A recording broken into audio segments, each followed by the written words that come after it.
It was late October of 1983 in Calder County.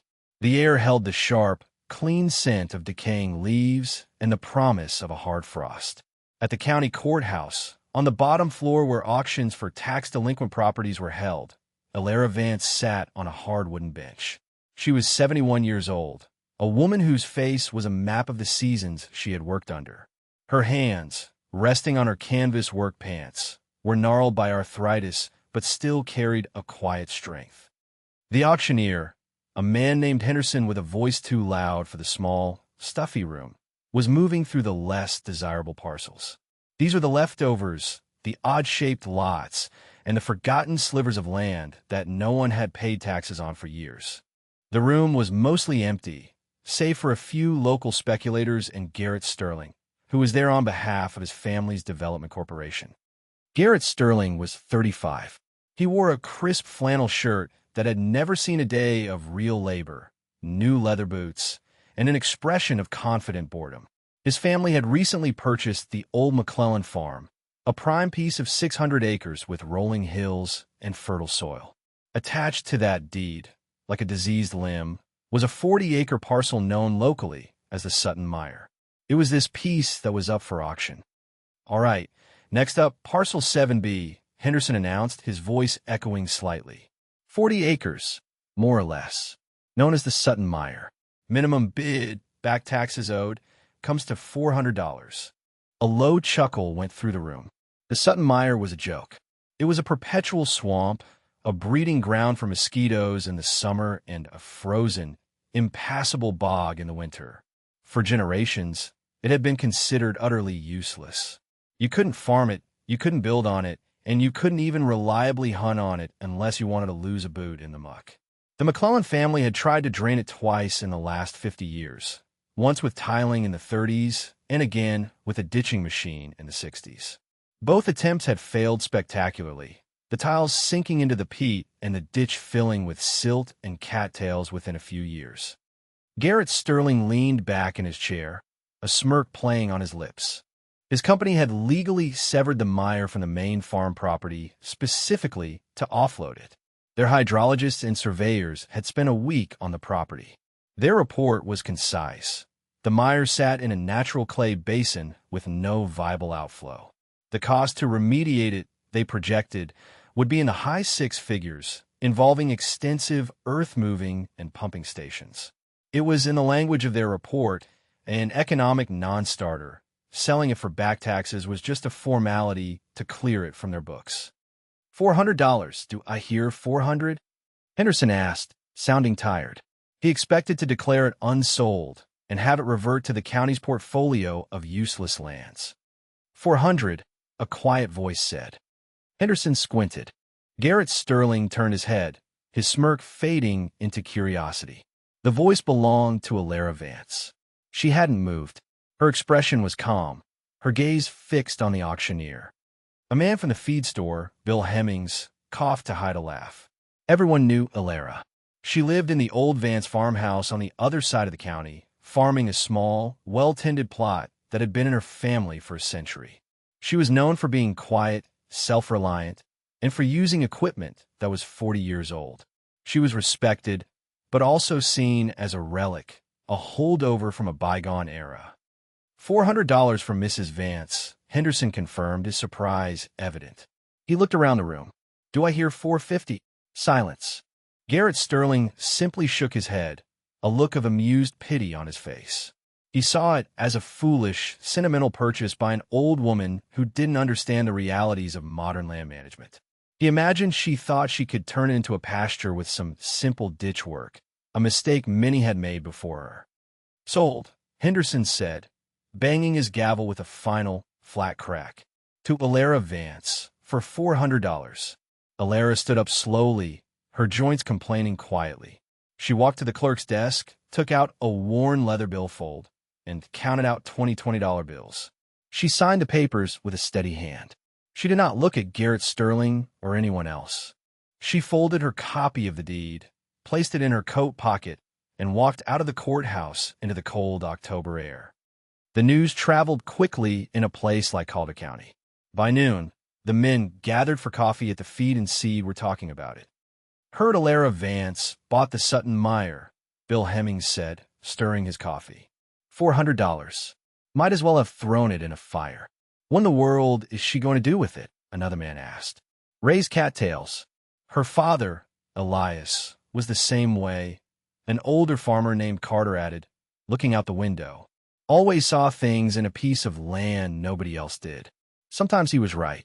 Sometimes he was just stubborn. This feels like the latter. Garrett Sterling had stopped in to buy a bag of high-protein deer corn for the hunting lease on his family's new property. He overheard the conversation and couldn't resist. Gentlemen, he said, approaching the group, my company's engineers spent a week out there. We have topographical maps, soil borings, the works. That land is a natural sump. There's a clay layer about 20 feet down that's shaped like a bowl. The water has nowhere to go. He spoke with the easy confidence of a man who believed in data above all else. He saw the world as a series of problems that could be solved with the right information and enough capital. The old farmers listened, nodding slowly. They respected soil reports and engineering, but they also respected Alara Vance's history. Still, this seemed different. This was the Sutton Meyer. She's a smart woman, Alara is, Carter said, though his tone lacked conviction. But that Meyer has broken bigger outfits than her. Garrett smiled, a tight, professional smile. I wish her the best, but I'd advise her against buying any new equipment for it. He paid for his corn and left, feeling a sense of satisfaction. He had done his due diligence. The Meyer was worthless, and the old woman's purchase was simply a quaint, sad story of local eccentricity. It reinforced his belief that the old ways of thinking were holding the region back. Alara, meanwhile, was not at home. She drove her 1968 Ford F-100 pickup, its engine a low, familiar rumble, not to her farm, but to her new property. She parked on the gravel shoulder of the county road that bordered the northern edge of the Meyer. For a long time, she just sat in the truck looking. The Meyer was a tapestry of browns and pale yellows. Thick stands of cattails, their brown seed heads bursting with fluff, dominated the landscape. Tussocks of sedge grass rose from the dark, still water. In the wetter areas, the surface was covered with a green sheen of duckweed. A few skeletal willow and alder trees clung to the slightly higher ground, their branches thin and bare against the gray sky. It was a place that looked stagnant, unchanging, and dead. But Alara was not looking at the things that were dead. She was looking at the things that were alive. She did not see a swamp. She saw a system that was out of balance. She saw symptoms of a problem, not the problem itself. Her father's words echoed in her mind, as they often did when she was studying a piece of land. Elias Vance had been a man of few words, but the words he used were as solid and carefully chosen as the fieldstones in his foundations. People see the water, and they think that's the problem. He had told her 50 years earlier, standing at the edge of this very same piece of land. They try to fight the water. They dig at it. They try to pump it. But the water isn't the problem. The water is just telling you where the problem is. You have to learn to listen to what it's saying. Alara got out of the truck. She pulled on a pair of old rubber hip waders. From the truck bed, she retrieved a long, thin steel rod with a T-handle welded to the top. It was a soil probe, a tool her father had made from a tractor axle. She walked to the fence line, slipped through the barbed wire, and took her first steps onto her new land. The ground squelched under her boots. The air was cold and damp, filled with the earthy, sulfurous smell of decay. She did not walk toward the center of the Meyer. Instead, she began to walk its perimeter, a slow, deliberate circuit. She moved with a practiced economy of motion, her eyes scanning the ground, the plants, the subtle shifts in elevation that would be invisible to an untrained observer. She noted the thickest stands of jewelweed along the eastern edge, a plant that loved moisture but needed decent soil. She saw where the red-winged blackbirds preferred to nest in the cattails, indicating the deepest, most stable water. Her boots sank 6 inches into the black, peaty muck. With each step, she could feel the land beneath her. She could feel the soupy, unconsolidated top layer, and then the subtle resistance of the denser clay below. She was reading the land not with her eyes, but with her feet. This was the beginning of her work. It was not work that involved a machine. It was not work that could be recorded on a spreadsheet. It was the work of observation, of patience, of remembering. The men at the feed store thought she had bought a swamp. Garrett Sterling thought she had bought a liability. But Alara knew what she had bought. She had bought a puzzle, and she had been holding the key to it for half a century. The key was not a piece of equipment or a new technique. It was a memory and a book. Back at her farmhouse that evening, sitting at her simple oak kitchen table, she opened the book. It was a standard-issue surveyor's field notebook from the 1930s. The cover was worn smooth, the pages yellowed and soft. The handwriting inside was her father's, precise, angular, and economical. Elias Vance had been the unofficial historian of the county's water.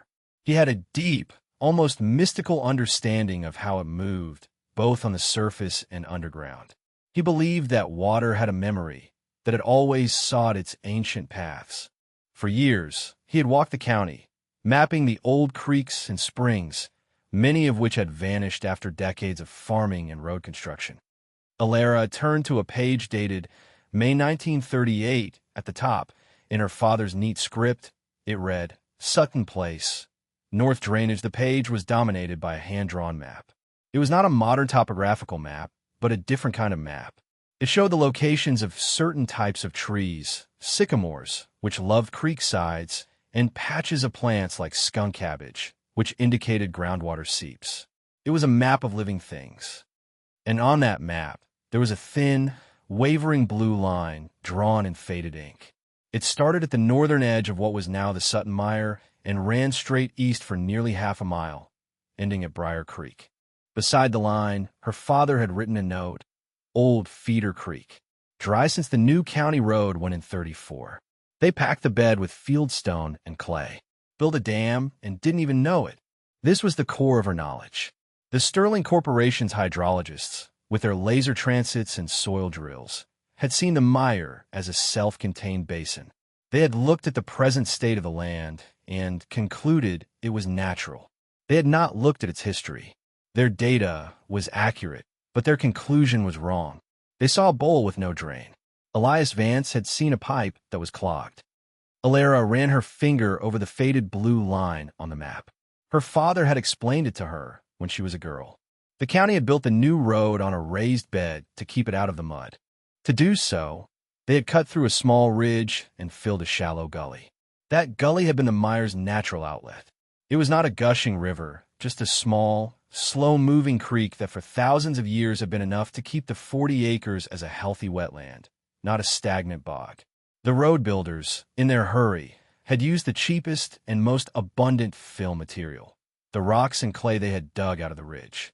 They had plugged the drain. Over the next 50 years, the water had backed up. The soil became saturated. The plants that couldn't tolerate constant flooding died off, and the plants that loved it, the cattails and sedges, took over. The land had changed, its ecosystem shifting to reflect its new reality. It had become the Sutton Mire. Alara closed the notebook. The math did not require a pencil. The county road formed the northern boundary of her property. Her father's map showed the old creek bed running parallel to it, just inside her fence line, before cutting under the road where a small stone culvert had once been. If his memory and his map were correct, the blockage was there, buried under 50 years of compacted roadbed and earth. The solution was not to drain the entire 40 acres. The solution was to unplug the drain. The next morning, she began. She did not bring an excavator or a backhoe. She drove her 1952 Ford 8N tractor to the property. The 8N was a small, simple machine, barely 25 horsepower. But it was light, and she had fitted it with wide, agricultural tires that distributed its weight. It could go places where a heavier, more modern machine would instantly sink. In the tractor's carryall, she had a shovel, a mattock, a long-handled pruning saw, and a ball of twine. She also had her father's old brass transit level and its wooden tripod. She started at the northeast corner of the property. The spot her father's map indicated was the lowest point and the location of the old outlet. The work was slow and methodical. First, She had to clear the brush. A thicket of alder and willow had grown up along the fence line, their roots tangled in the wet soil. She spent 3 days with the pruning saw and a set of loppers, cutting back the vegetation. She didn't clear everything, just a 5-foot-wide path where she intended to work. She stacked the cut branches neatly to be burned later. Garrett Sterling drove by on the 3rd day. He saw her small tractor parked by the road and Alara, a small figure in the distance, methodically cutting brush. He slowed his new pickup truck, shaking his head with a mixture of pity and condescension. He saw an old woman engaged in a futile, back-breaking task. He thought she was trying to clear the whole 40 acres by hand. He accelerated and drove on, the incident reinforcing his narrative of her folly. Once the path was cleared, Alara set up the transit level. The brass instrument was heavy and archaic compared to modern laser levels, but it was accurate and reliable. She had learned to use it from her father. She spent an entire morning taking readings, driving wooden stakes with small flags of red cloth into the ground every 20 feet. She was not guessing. She was confirming the path her father had drawn, using the subtle slope of the land, invisible to the naked eye, to guide her. Her line of stakes ran perfectly straight, parallel to the road, for about 300 yards. Then it made a sharp turn directly toward the roadbed itself. This, according to her father's map, was where the old stone culvert lay buried. Now, the real work began. She started at the far eastern end, near Briar Creek, outside her property line on the county right-of-way. She was technically trespassing, but it was a lonely road, and she knew no one would bother her. She began to dig a trench. The digging was difficult. The top layer was 6 inches of sod and roots. Below there was a foot of dense, heavy clay. Her shovel made a sucking sound each time she pulled it free. She did not try to work quickly. She worked with a rhythm, a pace she could maintain for hours. A shovelful of clay, turned, deposited on the side. Another shovelful. The rhythm of the work was a form of meditation. She was not just digging. She was reading the soil. She looked at its color, its texture. She saw the layers of silt deposited by decades of runoff from the road. She found old, rusted pieces of barbed wire, a broken bottle from the 1940s. She was digging through time. She worked every day that the weather allowed, from late October through November. The days grew shorter and colder. The men at the feed store reported on her progress with a kind of morbid curiosity. "She's out there every morning," Bill Hemmings said. "Dug a ditch about 50 feet long so far. By hand. A 50-foot ditch in a 40-acre swamp," someone scoffed. "At that rate, she'll be done in about 200 years." The consensus was that the old woman had finally lost her senses. The purchase had been foolish, but this solitary, pointless labor was just sad. It was a testament to a stubbornness that had crossed the line into delusion. Alara was oblivious to their talk, or perhaps she simply did not care. Her world was the trench, the feel of the shovel in her hands, the changing sky above. She was not focused on the 40 acres of water behind her. She was focused on the 50 feet of ditch in front of her. Her father had taught her that as well. "Don't try to move the mountain," he'd said. "Just move one stone at a time. Eventually, the mountain will be gone." By the first week of December, the trench was nearly 200 feet long, about 3 feet deep and 2 feet wide.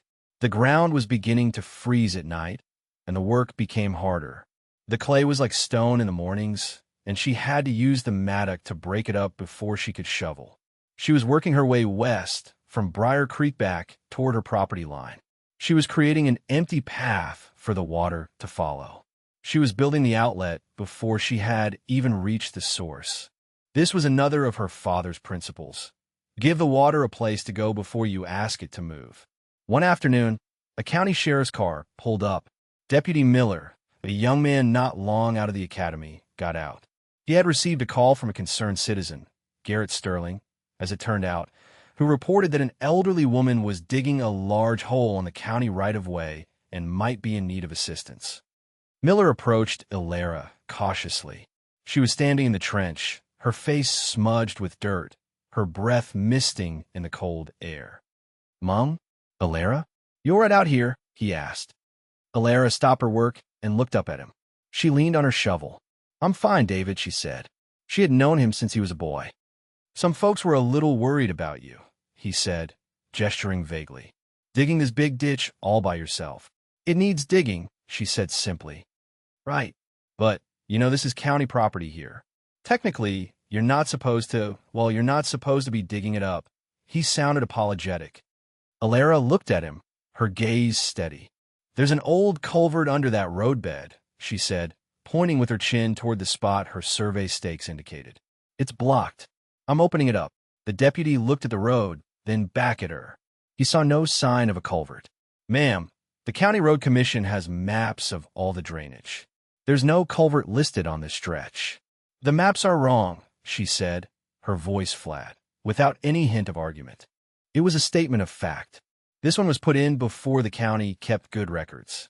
It got buried when they raised the road. The deputy was at a loss. He was supposed to enforce the rules, but he was also faced with Alara Vance, a woman who commanded a deep, quiet respect in the community, even among those who thought she was crazy. He looked at the long, neat trench she had dug. It was not the work of a madwoman. It was precise, careful work. "All right, Alara," he said with a sigh. "Look, just be careful out here. It's getting cold." "I will," she said, as she turned back to her work, picking up her shovel. The conversation was over. The deputy got back in his car, made a note in his log that the situation was stable, and drove away. He, like Garrett Sterling, felt that he had done his duty. The first hard freeze came in mid-December, and the ground became as hard as iron. The digging had to stop. Alara brought the 8N and her tools back to her farm. The trench she had dug was a frozen, ugly scar on the landscape. A thin sheet of ice covered the Sutton Mire. To any observer, her project looked abandoned and incomplete, a monument to a failed idea. But Alara was not idle. Winter was a time for other kinds of work. She spent her days in the barn, maintaining her equipment. She cleaned and oiled her tools. She gave the Ford 8N a full tune-up, changing the oil, checking the spark plugs, greasing every fitting. The little tractor was a museum piece, but it ran as well as it had the day it left the factory. Her father had taught her that a tool was a partner. You took care of it, it would take care of you. She also spent more time with her father's notebook. She read not just the entry about the Sutton Mire, but all of it. She reread his observations about how frost heaves could move rocks, how certain mosses only grew where the soil pH was low, how the direction of a prevailing winter wind could shape a landscape over a century. It was a masterclass in seeing the unseen. She was not just preparing for the spring. She was reaffirming her faith in the knowledge that had been passed down to her. It was a knowledge based on a timescale that was longer than a single human life, a perspective that was alien to the quarterly reports and 5-year plans of men like Garrett Sterling. The winter was long and cold. The snow came, blanketing the mire and her frozen trench in a layer of white. The talk at the feed store died down. Alara's folly was old news, replaced by discussions of cattle prices and the prospects for the spring planting. The Sutton Mire was forgotten again, returned to its natural state of uselessness in the minds of the community. In early March, the thaw began. It was a slow, messy process. The snow melted, turning the fields to mud.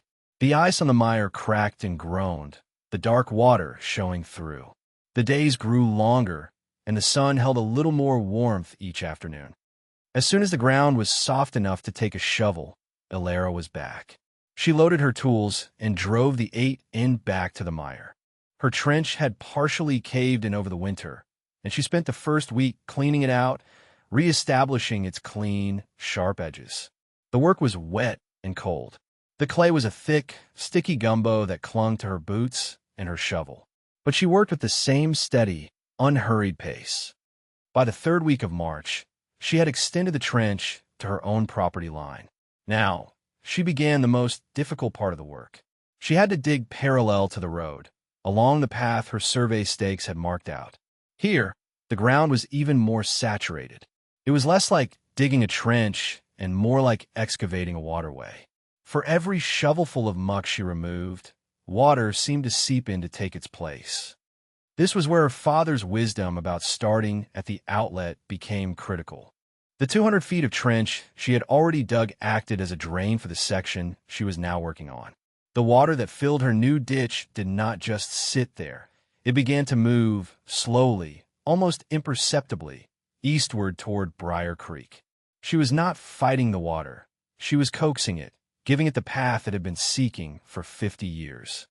She hired a young man from town, Ben Carter, the grandson of the old farmer from the feed store, to help her. Ben was quiet and strong, saving money for college.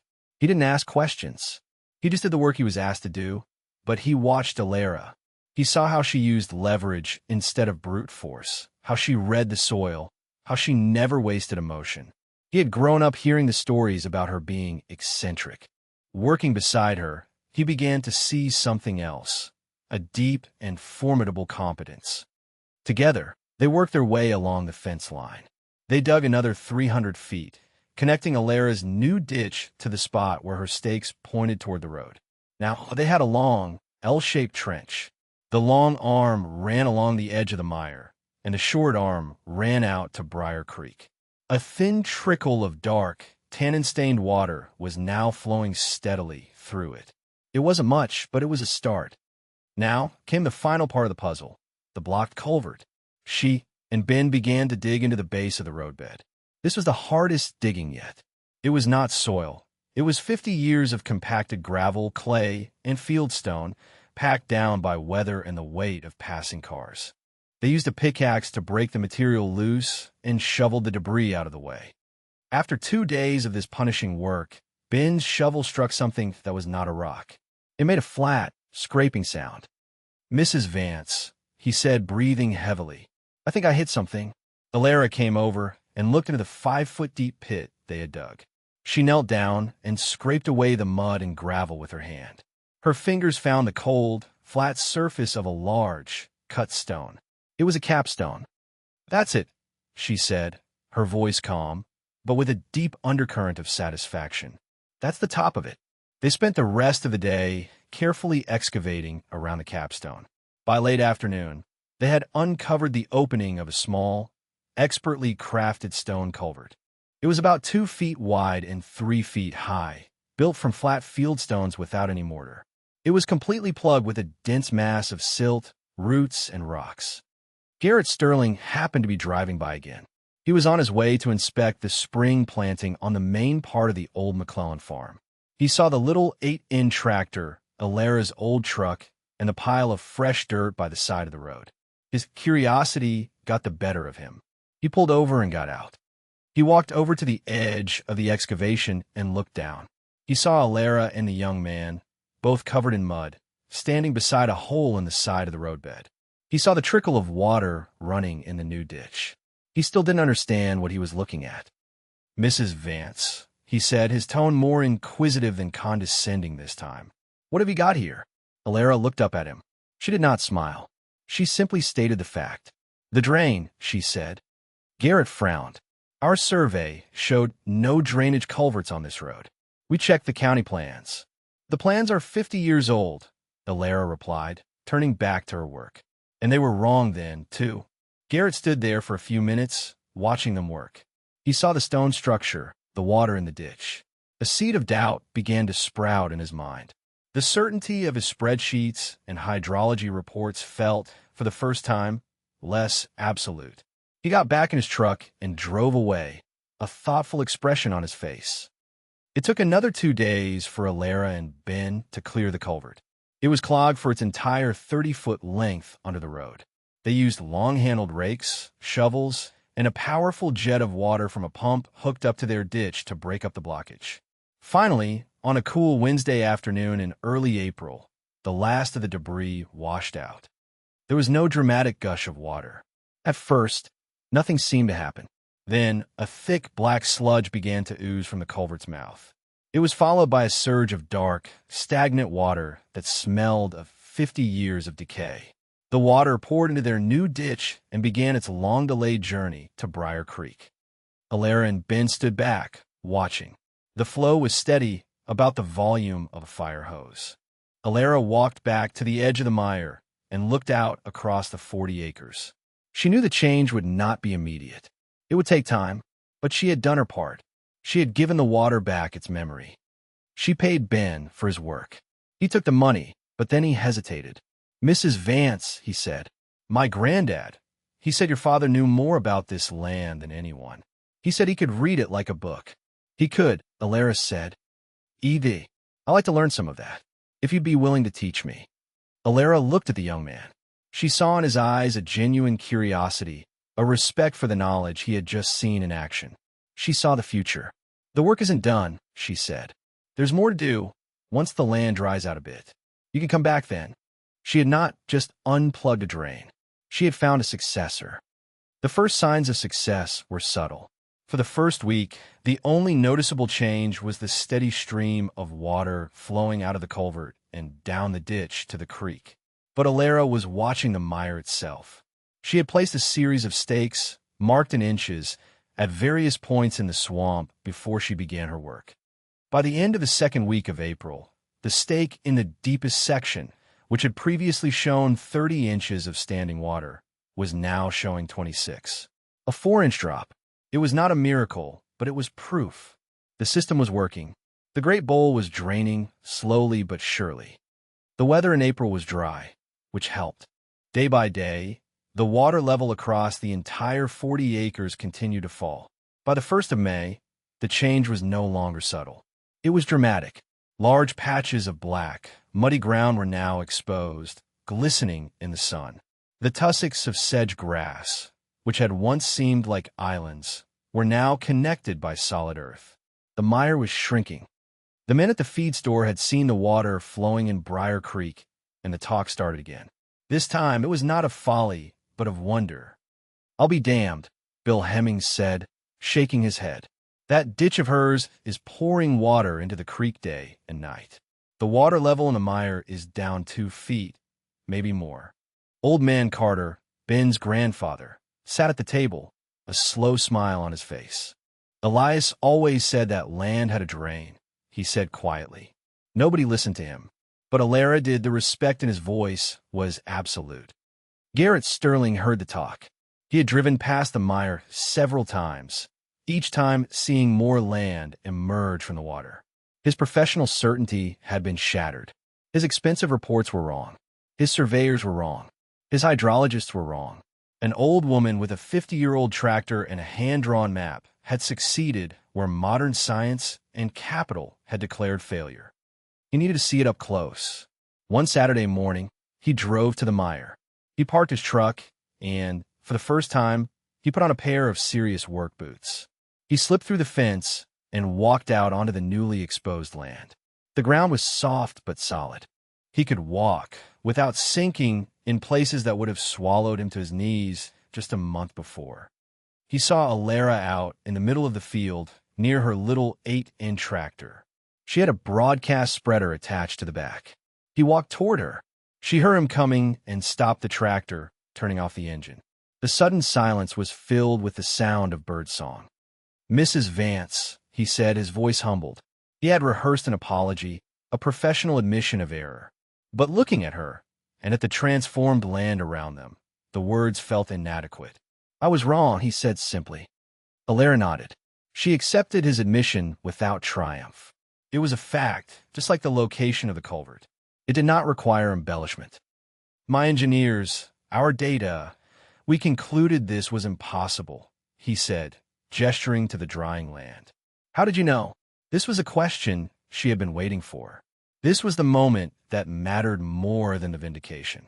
It was the moment for the knowledge to be passed on, not just to a successor like Ben, but to the world that had forgotten it. "You looked at the land as it is now," she began, her voice even and calm. "You saw a swamp. You assumed it was always a swamp. My father looked at the land as it was, and as it wanted to be. He knew this was a wetland, not a bog. There's a difference. A wetland is a river moving in slow motion. A bog is a pond with no way out." She walked over to a patch of newly exposed soil and picked up a handful. It was dark and rich. "Your men took soil samples. They probably told you this was peat and muck, low in nutrients, no good for farming." Garrett nodded. That's what the report said. Anaerobic, acidic. It's only like that on the top, Ilera said, crumbling the soil in her hand. That's 50 years of stagnant decay. Underneath is 1,000 years of prime bottomland soil, washed down from the hills. This was never a swamp. It was a floodplain. The creek that drained it was small, so the water moved slowly, dropping its silt. This land is rich. She pointed to the north. When the county put the road in, back in the 30s, they cut through that little ridge over there. They needed fill for the roadbed, so they used the rock and clay they dug up. They dumped it in the gully where the old creek ran. They packed it down and paved over it. They saved themselves a few $100s on a proper culvert, and, in the process, they built a dam. This whole 40 acres, it's been backing up ever since. She paused, letting the simple, powerful truth of it sink in. The problem wasn't the water. The problem was the road. You were trying to fix the symptom. I just fixed the cause. Garrett was silent for a long time. He looked at the road, then back at the land. He was seeing it with new eyes. He was seeing history, not just topography. He was seeing a story, not just a set of data points. The world, which had seemed so quantifiable and predictable, suddenly felt much deeper, more complex. My father drew a map, she continued, before the road was finished. He marked the old creek bed. He knew what was going to happen. He tried to tell the road commission, but they were in a hurry. They didn't listen. She looked Garrett in the eye. People don't listen when they think they already have all the answers. The unspoken criticism hung in the air, but it was delivered without malice. It was an observation. Garrett felt its weight. He had been so certain, so dismissive. He had laughed. "What are you spreading?" he asked, changing the subject, gesturing to the spreader on her tractor.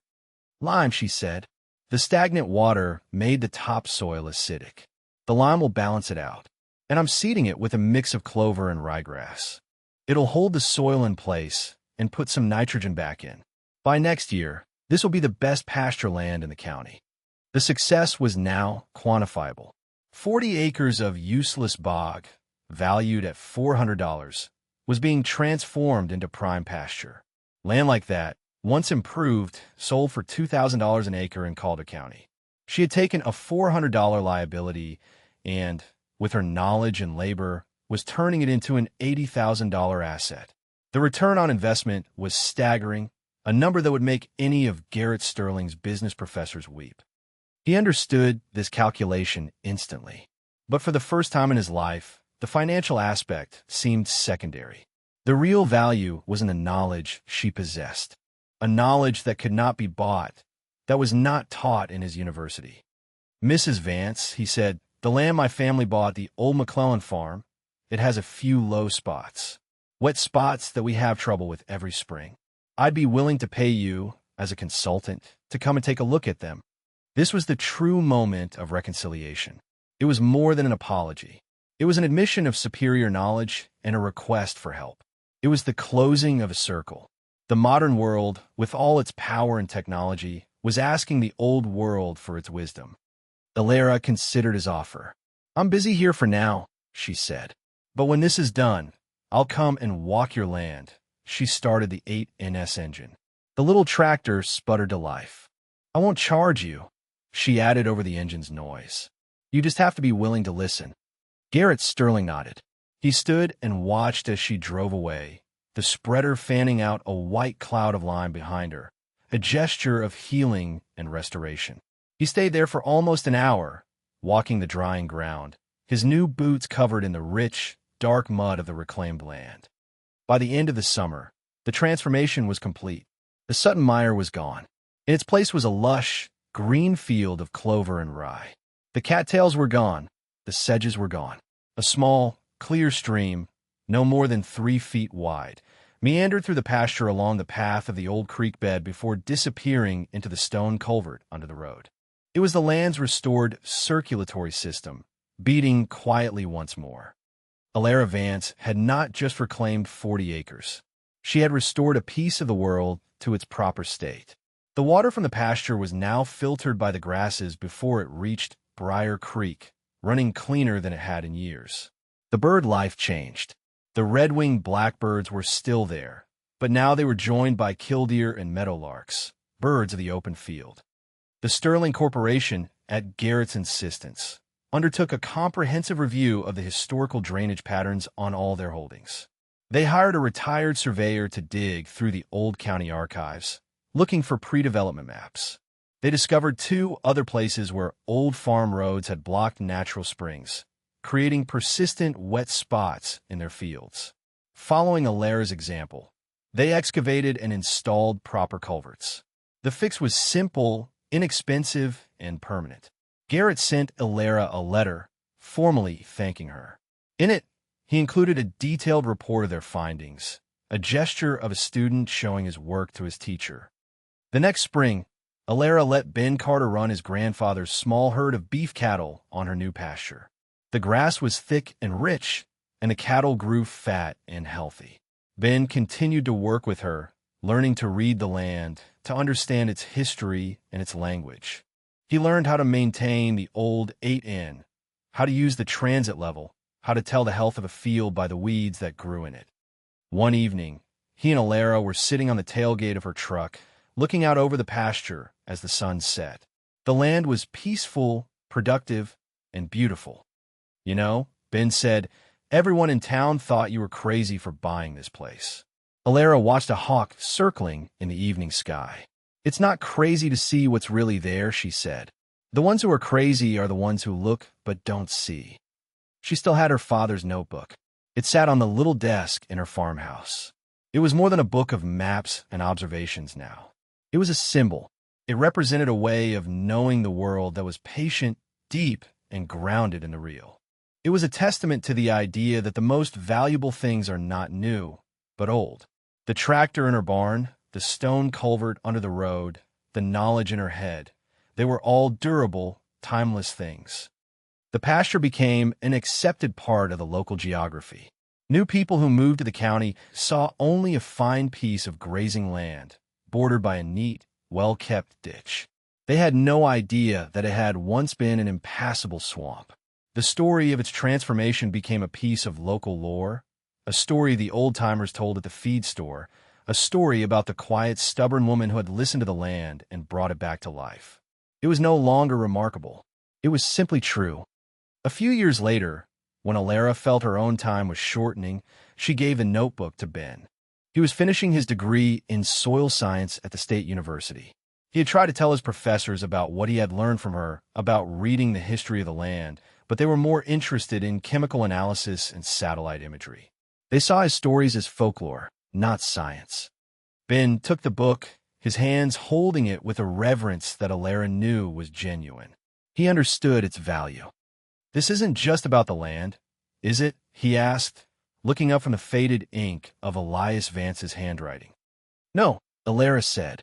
She was sitting in her favorite chair by the window, looking out at her own well-tended fields.